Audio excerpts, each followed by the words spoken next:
বন্ধু তোমাদের SSC GD constable 2024-এর exam শুরু হচ্ছে 20 ফেব্রুয়ারি থেকে। তো বন্ধু তুমি যদি এসএসসি জিডি 2024-এর ক্যান্ডিডেট হয়ে থাকো তাহলে অবশ্যই ভিডিওটি সম্পূর্ণ দেখবে। এই ভিডিওর মাধ্যমে তুমি জানতে পারবে তোমাদের যে সিইই এক্সাম সিবিটি যে তোমাদের এক্সাম কম্পিউটার বেস যে তোমাদের এক্সামিনেশন হবে।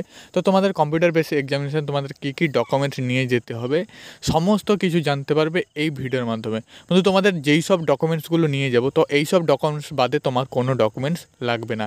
তুমি যদি এই ডকুমেন্টসগুলো নিয়ে যাও তাহলে তোমাকে আর কোনো কিছু নিয়ে চিন্তাভাবনা ডকুমেন্টস নিয়ে তোমাকে কোনো চিন্তাভাবনা করতে হবে না। তো চলো বন্ধু ভিডিওটি স্টার্ট করা যাক। প্রথমে তোমাদের বলে দিই তোমাদের যে ডকুমেন্টসগুলো লাগবে তার মধ্যে তোমাদের ফার্স্ট যেটা তোমার লাগবে সেটা হচ্ছে তোমার অ্যাডমিট কার্ড। অর্থাৎ তোমাদের যে এসএসসি জিডি কনস্টেবলে তুমি অ্যাডমিট কার্ডটি যে ডাউনলোড করেছো তো সেটি তোমাদের লাগবে। আশা করি তুমি অ্যাডমিট কার্ড ডাউনলোড করতে পেরেছো। যদি ডাউনলোড করতে না পেরে থাকো আমাদের ভিডিও লিস্ট থেকে ভিডিওটি দেখে নেবে অ্যাডমিট ডাউনলোড করার লিঙ্ক, তো ওখান থেকে তুমি ডাউনলোড করে নেবে। তোমাদের প্রথম তোমাদের অ্যাডমিট কার্ডটি তোমাদের লাগবে, যেটি তোমাদের রঙিন করতে পারো অথবা সাদা কালো করতে পারো, যেটা তুমি করতে পারো তো সেটা তোমার হবে। তোমাদের ছবিটা ভালো বোঝার জন্য তুমি রঙিন করতে পারো। তারপর তোমাদের দ্বিতীয় নম্বর যেটা তোমাদের লাগবে, তোমাদের একটি আইডি প্রুফ লাগবে, অর্থাৎ তোমাদের Aadhaar card, PAN card, voter ID card, তো এইসব যে কোনো তোমার আইডি একটি লাগবে। তারপর তোমাদের যেটা এখানে লাগবে সেটা হচ্ছে তোমাদের এখানে সেলফ ডিসক্লেয়ার, তোমাদের কোভিড-19 সেলফ ডিসক্লেয়ার ফর্ম, এই ফর্মটি তোমাদের লাগবে।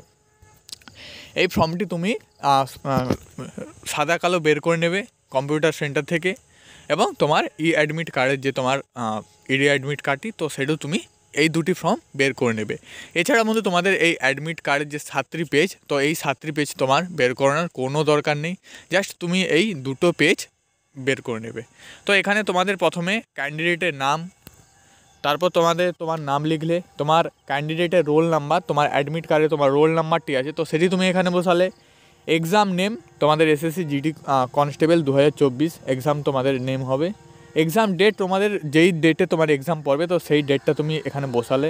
এবং তোমাদের এক্সাম শিফট এখানে যেটা আছে, তোমার ফার্স্ট শিফট না সেকেন্ড শিফট না থার্ড শিফট, তো সেটি তুমি এখানে বসালে। এবং তোমাদের এক্সাম ভ্যানু, অর্থাৎ তুমি কোনখানে এক্সাম তোমার পড়েছে, যদি কলকাতাতে হয় তাহলে কলকাতায়, যদি টিসিএসে তোমার এক্সাম পড়ে তাহলে তুমি টিসিএস গীতবিতান লিখলেই তোমার হয়ে যাবে। তারপর তোমার লাস্ট যেটা সিগনেচার অফ দি ক্যান্ডিডেট, তোমার সিগনেচার তুমি দিলে। তো এই ফর্মটি তুমি ফিল আপ করলে, আর প্রথম পাতার যে তোমার অ্যাডমিট কার্ডটি তো সেটি তুমি অ্যাডমিট কার্ডটি তুমি দিলে। এই দুটি পেজ এখান থেকে তুমি প্রিন্ট আউট করে নেবে, আর এখান থেকে তোমার কোনো প্রিন্ট আউট করতে হবে না। তোমাদের যে 7টি পেজ আছে এই 7টি পেজ তোমার লাগবে না। তারপর যেটা তোমাদের এখানে যেটা জেনারেল ইনস্টিটিউশন তোমাদের দেওয়া আছে, যে তোমাদের তোমাদের আর যে তোমাদের বাকি কী ডকুমেন্টস লাগবে তো সেটি তোমাদের সাথে শেয়ার করছি। তোমাদের এটি তোমাদের ইংলিশে বলা আছে, তোমাদেরকে বাংলাতে ট্রান্সলেট করে তোমাদের সবটা ক্লিয়ার করে বলছি।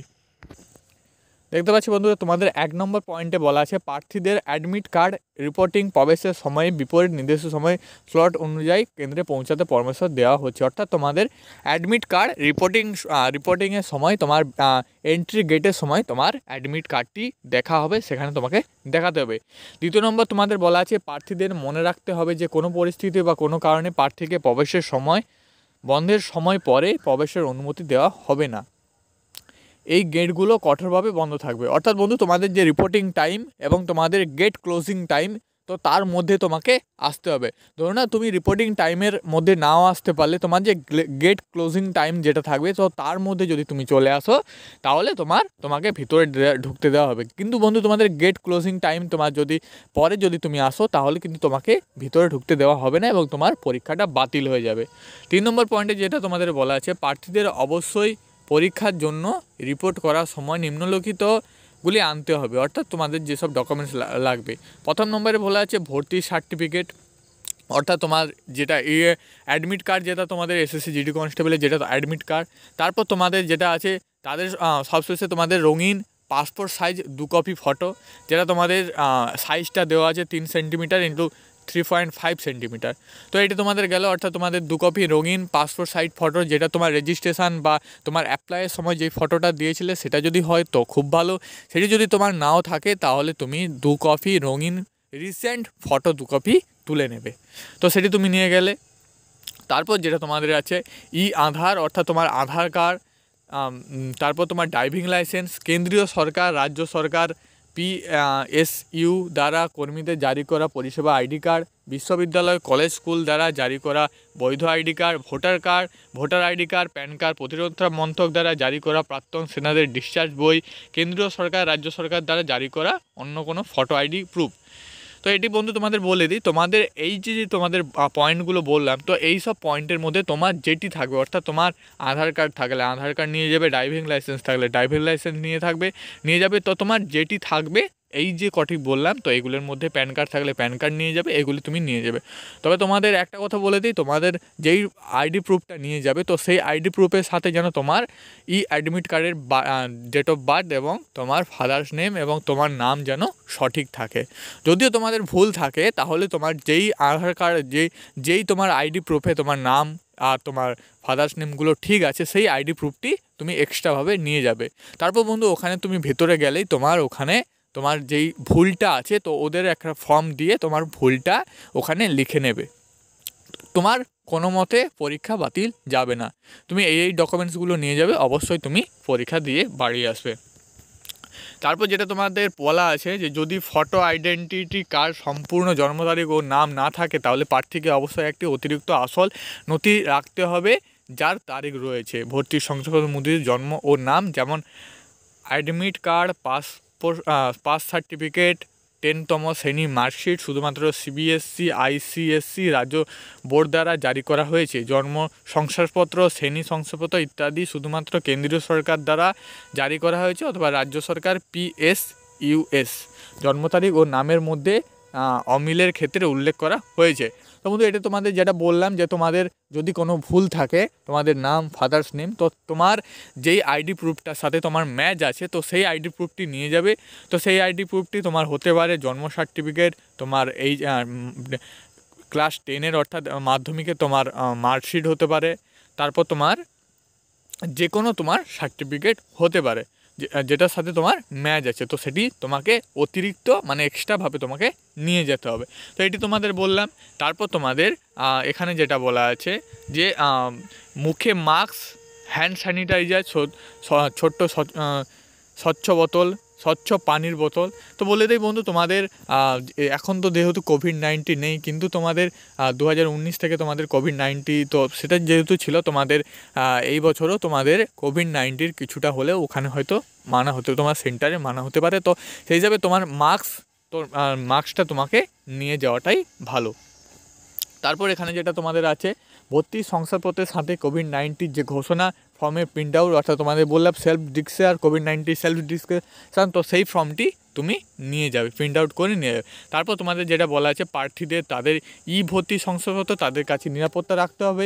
ভর্তি শংসাপত্র হারিয়ে গেলে কমিশন কোনো দায়ী নেবে না, অর্থাৎ তোমাদের যে অ্যাডমিট কার্ড, তোমার যে আইডি প্রুফ, তো সেগুলি যদি তোমার হারিয়ে যায় তাহলে তারা কোনো দায়িত্ব নেবে না, এটা তোমাদের বলা আছে। তারপর 5 নম্বর পয়েন্টে যেটা তোমাদের বলা আছে পরীক্ষার অনুমতি ছাড়া কোনো কারণে পরীক্ষার সময় শেষ হওয়ার আগে কোনো প্রার্থী পরীক্ষায় ল্যাব ত্যাগ করা হবে না। তো এটি তোমাদের বলা আছে, অর্থাৎ তোমাকে ওখান থেকে বেরিয়ে আসা যাবে না পরীক্ষা শেষ না হওয়া পর্যন্ত।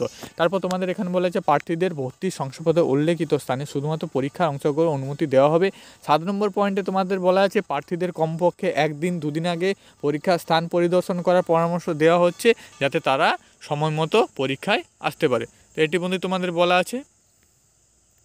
তারপর এখানে যেটা তোমাদের বলা আছে যে প্রার্থীদের সম্পূর্ণ অস্থায়ী এবং পরামর্শ দেওয়া প্রার্থীদের নিজেদের স্পষ্ট করতে হবে যে তারা সমস্ত যোগ্যতা পূরণ পর্যায়ে এটা তোমাদের দেওয়া আছে। তারপর যেটা তোমাদের 10 নম্বর পয়েন্টে দেওয়া আছে খুব ইম্পর্টেন্ট, সেটি তোমাদের বলা আছে নিষিদ্ধ আইটেম যেগুলো তোমার, যেমন ঘড়ি, বই, কলম, কাগজ, chit, magazine, electric gadget, mobile phone, Bluetooth device, handphone, কলম, বার্নার, স্পাইস, পরীক্ষাগারে ক্যামেরা, স্ক্যানার, ক্যালকুলেটর, স্টেজার ডিভাইস ইত্যাদি কঠোরভাবে অনুমোদিত নয়। অর্থাৎ বন্ধু তোমরা ভালো করেই জানো তোমাদের CBT এক্সামে এইসব কিছু তোমাদের কোনো এক্সামেই তোমাদের এইসব কিছু অ্যালাউ থাকে না। সমস্ত কম্পিটিটিভ পরীক্ষাতে তোমাদের এইসব তোমাদের থাকে, নিষিদ্ধ থাকে। তো এগুলি ভুল করে তুমি ভেতরে নিয়ে যাবে না, তাহলে কিন্তু তোমার আন্ডারে তোমাদের আইনত ব্যবস্থা নেওয়া হবে। এখানে তোমাদের স্পষ্টই উল্লেখ করা আছে তোমাদের কোনো প্রকার ইলেকট্রিক গ্যাজেট থেকে শুরু করে তোমাদের কিছু মেটাল কিছু নিয়ে যাবে না, তোমরা সব কিছু খুলে যাবে। তারপর তোমাদের বলা আছে তার প্রার্থীকে বাতিল করা হতে পারে এবং বিরুদ্ধে আইন এবং ফৌজদারি কার্যক্রম তাদের এটা তোমাদের বলা আছে। তারপর তোমাদের বলা আছে প্রার্থীদের নাকের পিন, ব্রেসলেট, কানের দুল, চর্ম তার ইত্যাদির মধ্যে আইটেম পরা বা coin, belt, money bag, pass, ATM card ইত্যাদি পরিধান করা এড়িয়ে চলতে হবে। অর্থাৎ বন্ধু তোমাদের বলে দিই, তোমাদের কিন্তু নাকের যে তোমাদের পিন থাকে, তো বেল্ট, এসব তোমাদের কিছু, এটিএম কার্ড, এইসব তোমাদের কিচ্ছু নিয়ে যাও। অর্থাৎ তোমাদের প্রথমে বললাম যে মেটাল তোমাদের অ্যালাউ থাকবে না। তারপর তোমাদের 13 নম্বর পয়েন্টে যেটা তোমাদের বলা আছে, পরীক্ষার ল্যাবে মোটামুটি কাজের জন্য তোমাদের কলম এবং কাগজ ওখান থেকেই সরবরাহ করা হবে, অর্থাৎ তোমাকে এক্সট্রাভাবে কিছু নিয়ে যেতে হবে না। 14 নম্বর পয়েন্টে তোমাদের বলা আছে সমস্ত পরীক্ষার ল্যাব ভিডিও নজরদারি, অর্থাৎ তোমাদের সিসিটিভি ক্যামেরার আয়ত্তায় থাকবে। 15 নম্বর পয়েন্টে বলা আছে ইলেকট্রিক ঘড়ি প্রার্থীদের জন্য বরাদ্দ করা তোমাদের কম্পিউটার স্ক্রিনেই পাওয়া যাবে, অর্থাৎ তোমার কম্পিউটারে তুমি টাইম দেখতে পাবে তোমার কত টাইম হচ্ছে। তারপর তোমাকে এটুকুই বলা আছে। তো বন্ধু তোমাদের আরেকটা কথা বলে দিই, তোমাদের যদি ব্যাগ নিয়ে তোমরা অনেক টেনশন করো, ব্যাগ তোমাদের ওখানেই তোমাদের কম্পিউটার তোমাদের যে সেন্টার, তো ওইখানে তোমাদের আন্ডারগ্রাউন্ডে রাখা হয়। তাছাড়া তুমি বাইরে রাখতে পারো। তোমার যদি কলকাতা টিসিএসে পড়ে, তো ওখানে তোমাদের আন্ডারগ্রাউন্ডের জায়গা আছে, ওখানে তুমি নিশ্চিন্তে ব্যাগ রাখতে পারো। তো এই ছিল বন্ধু তোমাদের ভিডিও, আশা করি তোমাদের বোঝাতে পেরেছি। ভিডিওটি ভালো লেগে থাকলে অবশ্যই চ্যানেলটি সাবস্ক্রাইব করবে।